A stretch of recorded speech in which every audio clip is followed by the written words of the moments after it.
My name is Emily Carter. I'm 29 years old, and I live in Austin, Texas. By profession, I'm a corporate lawyer, but if you were to ask me if this was ever my dream, I'd tell you no. I never truly wanted to bury myself in case files, deadlines, and endless boardroom arguments. But life doesn't always give you choices, does it? Sometimes, it pushes you into a corner and forces you to follow a path you never imagined for yourself. That's exactly what happened to me. I was born into a wealthy but fractured family, one where money was both a blessing and a curse. My father, Richard Carter, was a successful real estate mogul. To the outside world, he was a man of charisma, charming, generous, admired in social circles. But behind closed doors, he was a different person. Controlling, manipulative, obsessed with appearances and power. My mother, Grace Carter, was his opposite. She came from a modest background, warm-hearted and gentle, a woman who believed in kindness above all else. I adored her. But when I was 19, she passed away suddenly after a long illness. Losing her broke something inside me. And with her gone, there was nothing left to soften the edges of my father's greed. He became harsher, colder, and more consumed with money than ever before. There was only one light in my life after that. My maternal grandfather, William Hayes. Grandpa was everything my father wasn't. He was wise, humble, and kind. A self-made man who built his fortune from scratch through decades of work in oil and gas. He had more money than most people could dream of, but unlike my father, he never worshipped it. He used it for good. I still remember summers at his ranch like they were yesterday. The smell of pine trees in the Texas air. The sound of horses neighing in the distance. The quiet moments sitting by the lake, listening to him tell stories of how he built his empire with grit and determination, not greed. "Emily," he used to say, his voice calm but firm, "money can buy you comfort, but it will never buy you peace. Peace comes from knowing you lived with honesty and dignity." At 19, I didn't understand the full weight of those words. But years later, they became the guiding truth of my life. It was a Friday evening when everything changed. The sky was gray, rain pattering against the window of my small apartment in downtown Austin. I had just returned from work, exhausted, when my phone rang. The name flashing on the screen was my uncle, Thomas. "Emily," he said, his voice heavy, "I'm so sorry, but your grandfather passed away this morning." The words cut through me like glass. My chest tightened. The room spun. I dropped onto the couch, clutching the phone as tears welled in my eyes. My rock, my safe haven, the one person who believed in me unconditionally, was gone. I sobbed until my throat burned. But mixed with grief was something else. Fear. Because I knew exactly what was about to happen. Grandpa's fortune was enormous. Tens of millions. And my father, Richard Carter, would stop at nothing to make sure it all ended up in his hands. I could already hear his voice in my head. "Money belongs to the Carter empire. Not to anyone else. Not even you." Weeks passed in a blur. And then came the day of the will reading. The law office was as cold and imposing as my father's stare. Polished mahogany panels lined the walls, and shelves of leather-bound legal volumes loomed over us. The smell of aged paper and ink filled the air. I sat at one end of the long conference table, my hands folded tightly in my lap. Across from me sat my father, in his usual perfectly tailored navy suit, his expression unreadable. My Uncle Thomas was there too, along with a few cousins, but I knew they weren't the central players in this drama. The lawyer, Mr. Mitchell, cleared his throat and began. The first parts of the will weren't surprising. Charitable donations, scholarship funds, distributions to old business partners. Grandpa had always been generous, but then came the moment that silenced the room. "To my granddaughter, Emily Carter," Mr. Mitchell read, his voice steady, "I leave the sum of $38 million in cash and investments, as well as my ranch property in Austin. I make this gift because I know she will use it wisely, not for greed, but for good." My breath caught in my throat. $38 million. The ranch. It was all mine. A stunned silence fell over the room. And then I looked at my father. His jaw was tight, his knuckles white where they gripped the armrest of his chair.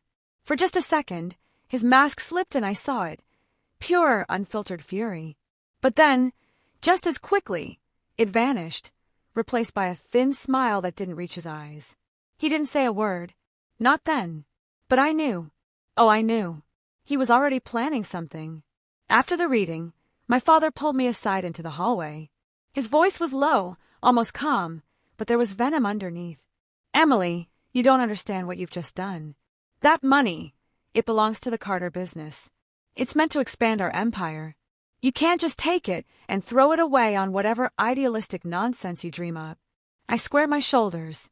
Grandpa trusted me, and I won't dishonor him by handing it over to you. His lips curved into a smirk that made my stomach twist. Trust me, sweetheart. You'll never see a dime of that money. A chill ran down my spine. I didn't know exactly what he meant, but I knew enough to realize this wasn't over. A week later, we gathered again at my grandfather's ranch for a small memorial service. After the ceremony, my father called everyone into the living room. The fire crackled in the massive stone fireplace, casting flickering shadows across the room. He stood there, holding a crisp white envelope. Inside was the symbolic check, my inheritance on paper. Family, he began, his voice smooth but dripping with condescension. This is what greed does. My daughter believes she's entitled to this fortune. But let me show you what I think of that. And before anyone could stop him, he tossed the check into the flames. The paper curled and blackened, consumed by fire within seconds. Gasps echoed around the room. My uncle lunged forward, too late. All eyes turned to me. They expected me to scream, to cry, to fall apart. But instead, I smiled. Because what my father didn't know, what none of them knew, was that I had already prepared for this. And soon, he would realize he hadn't destroyed me at all. He had only lit the spark of his own downfall. I smiled when my father burned the check, not because I was careless, but because I knew something he didn't. That piece of paper he had so proudly tossed into the fire meant nothing. The real inheritance was locked away, secured in a trust my grandfather had set up years ago. Legal documents, wire transfers, trustees, things my father couldn't just destroy with a flick of a match. But my smile wasn't just about security. It was about the plan I was already putting into motion. For the next few weeks, I played the role of the quiet, obedient daughter. I attended family dinners, listened to my father's endless lectures about how our money should be used, and even pretended to feel guilty about receiving so much. One evening, over an expensive bottle of wine, he leaned back in his chair and said, Emily, you have to understand. Managing the Carter empire isn't easy. That money should be invested back into the business. Give it to me, and I'll double it for you. You won't have to lift a finger. I forced a small smile. Maybe you're right, Dad. Let me think about it. His eyes glittered with smug satisfaction. He thought he was reeling me in. He thought I was weak. But while I was nodding and smiling, I was also digging. Being a corporate lawyer has its perks. I knew exactly where to look and how to look without leaving a trace. I started by quietly pulling records of Carter Enterprises, the company my father had built. What I found was a labyrinth of shell companies, offshore accounts, falsified tax reports, and shady partnerships. Deals that looked legitimate on the surface but reeked of corruption once you scratched the surface. I spent nights hunched over my laptop, piecing together his empire like a puzzle. The deeper I dug, the more rot I found. My father wasn't just greedy, he was reckless. He had been siphoning money, hiding assets, evading taxes for years. One wrong step, one whistle blown, and his entire empire would collapse. And that whistle, it was going to be me. 2 weeks after the will reading, the money officially hit my account. $38 million. Just seeing the number made my chest tighten, not from greed, but from the overwhelming weight of responsibility. I knew my father would never stop trying to get his hands on it, so I acted fast. I moved the majority into diversified investments, locked down under strict legal protections my father couldn't touch. I put another portion into charities and foundations, setting up scholarships in my grandfather's name. And the rest, I left in places my father couldn't even imagine existed. When he found out the transfer had gone through, he was livid. Though, of course, he tried to hide it under fake pride. Congratulations, sweetheart, he said, voice tight. Now, why don't we sit down and make a plan for that money? I looked him straight in the eye. No, Dad, I already have a plan. By this point, I had gathered enough evidence of his corruption to bury him. I packaged the files neatly, tied everything together, and sent them to the IRS and a financial crimes investigator I trusted. I didn't even need to leave my name. The documents spoke for themselves. It was only a matter of time. It happened on a Tuesday morning. I was sipping coffee in my office at the law firm when my phone buzzed with a news alert. Federal agents raid Carter Enterprises headquarters amid tax evasion investigation. I nearly laughed out loud. Reporters swarmed the building. Cameras caught agents hauling out boxes of files. My father, red-faced and shouting, was escorted away for questioning. The empire he had built on lies and greed was crumbling, right there on live television. My phone lit up with calls from relatives, colleagues, even journalists. But I didn't answer.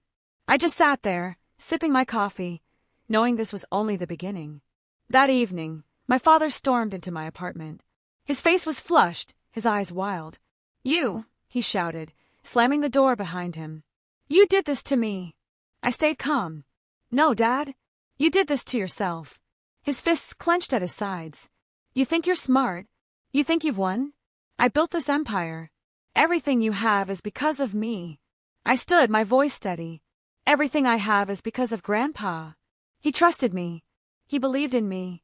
And you betrayed him. You betrayed Mom. You betrayed all of us." His face twisted with rage. "You'll regret this." I shook my head slowly. "No, Dad. The only regret I have is that Mom isn't here to see who you really are." For a moment, he faltered. The anger in his eyes flickered into something else, fear. And then, without another word, he stormed out. That was the last time I saw him as a free man. The investigation moved quickly. The evidence was overwhelming. Tax evasion, fraud, illegal shell companies, embezzlement. The list went on. Within weeks, my father was indicted. His assets were frozen. Business partners abandoned him.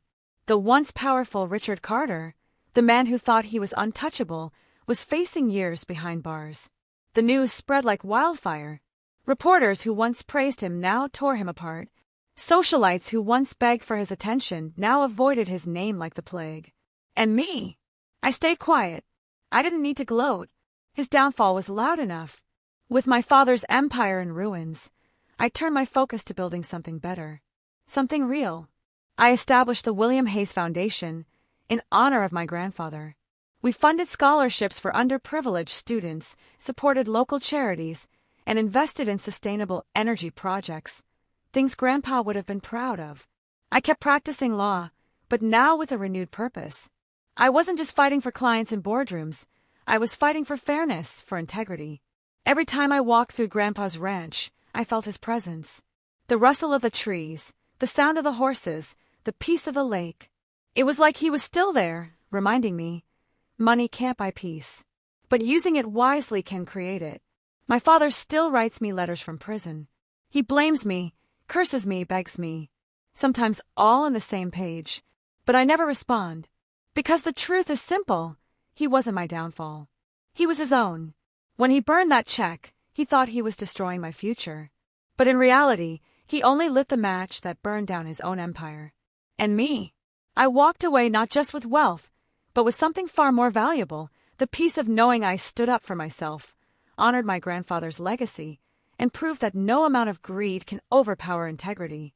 So when people ask me if I regret it, if I regret being the one who brought my father down, my answer is always the same. No, because justice isn't about revenge. It's about truth, and the truth will always win. If you like my story, please like the video, subscribe to our channel, and share it with as many people as possible. Thanks for watching.